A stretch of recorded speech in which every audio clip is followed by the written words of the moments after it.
السلام علیکم ناظرین، آپ دیکھ رہے ہیں علی احمد یوٹیوب چینل۔ ویڈیو شروع کرنے سے پہلے آپ میرے چینل کو سبسکرائب کریں اور بیل آئیکن کو دبا دیں تاکہ میری ہر ویڈیو آپ تک پہنچ سکے۔ السلام علیکم۔ آج جس شخصیت کے بارے میں ہم بات کرنے جا رہے ہیں اس کا نام حاجی جاوید اقبال عرف کالا دائی والا تھا۔ کالا دائی والا کا اصل نام حاجی جاوید اقبال تھا۔ اس کی والدہ کسی ہاسپٹل میں نرس تھیں۔ کی نسبت سے اسے کالا دائی والا کہا جاتا تھا۔ ایک دفعہ اس کی والدہ کو کسی نے بازار میں چھیڑا تو اسے پتہ چل گیا۔ وہ اسے ڈھونڈتا ہوا ایک حمام میں گیا تو وہ آدمی ادھر ہی موجود تھا، تو کالے نے اس کی گردن استرے سے ہی کاٹ دی۔ اس طرح پورے علاقے میں کالے دائی والے کی دہشت پھیل گئی۔ اس وقت کالا دائی والا وہاں سے مفرور ہو گیا۔ پر اگلے ہی دن اس نے پولیس کو اپنی گرفتاری دے دی۔ اس نے اپنی زندگی کا زیادہ تر حصہ جیل میں ہی نکالا۔ جیل میں وہ بلا ٹرکاں والا جو ٹیپو ٹرکاں والا کا والد تھا، انہوں نے اس کو جیل سے رہا کروایا اور کالا دائی والا اس کا گن مین بن گیا۔ بلا کی لاہور میں پرانی دشمنی تھی اور اس نے کالے دائی والے کو بہت استعمال کیا۔ کالے دائی والے پر بہت سے مقدمات درج ہوئے جو بلا ٹرکاں والا کلیئر کرواتا گیا اور کالا دائی والا اس طرح بری ہوتا گیا۔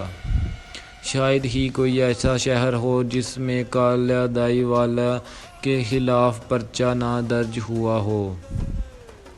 کالا دائی والا اب علاقے میں خوف کی علامت بن چکا تھا۔ پولیس سے مخالفت بھی عروج پر تھی۔ اس طرح جیل میں بھی آنا جانا لگا رہا۔ ایک دفعہ جب وہ گوجرانوالہ کی جیل میں تھا تو انکاؤنٹر کے لیے پولیس والے اسے گوجرانوالہ سے لے کر جا رہے تھے، تو وہاں سے ایک حکومتی افسر کا گزر ہوا تو اس نے کالا دائی والا کو واپس جیل بھجوا دیا۔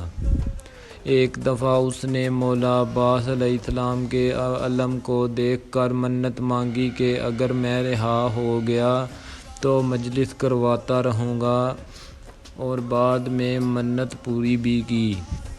اس نے زیادہ تر دوستی نبھانے کے سلسلے میں قتل کیے۔ جب بلا ٹرکاں والا قتل ہو گیا تو اس نے بھولے سنیارے کے ساتھ ہاتھ ملا لیا اور اس کے گینگ کا اہم رکن بن گیا۔ اس نے اپنے سامنے کسی کو بدمعاش نہیں مانا۔ اس کے بیٹے کے مطابق اس کے مرشد سرگودا سے تھے۔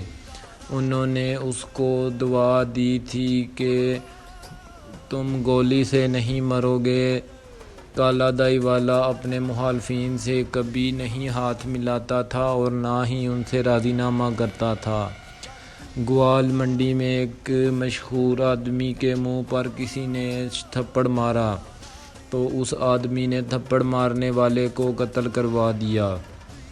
بعد ازاں اس کی بیوی نے اعلان کیا کہ اگر کوئی میرا خاوند کا بدلہ لے گا تو میں اس سے شادی کر لوں گی۔ تو کالے نے اس شخص کا بدلہ لیا اور جس نے اس شخص کو قتل کروایا تھا اس کو قتل کر دیا۔ اس طرح اس نے اس عورت سے شادی کر لی۔ کالے دائی والے کی 3 شادیاں تھیں اور وہ اپنے پورے علاقے میں خوف کی علامت تھا، اور پورے علاقے میں بلکہ پورا پنجاب اس کے نام سے واقف ہو گیا تھا۔ پولیس اور سیاستدان بھی اب اس کے نام سے ڈرنے لگے تھے، اور آخرکار 25 دسمبر 2014 کو کالا دائی والا حرکت قلب بند ہونے سے 56 سال کی عمر میں وفات پا گیا۔ میرا تمام والدین سے مشورہ ہے کہ اپنے بچوں کی نگرانی کریں اور اپنے بچوں کو اچھی تعلیم دیں تاکہ آپ کے بچے بڑے ہو کر پاکستان کا اور آپ کا نام روشن کر سکیں۔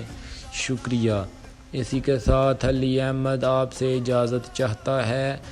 نیکسٹ ایپیسوڈ میں ہم کالو شاہ پوریا کے بارے میں بات کریں گے۔ شکریہ۔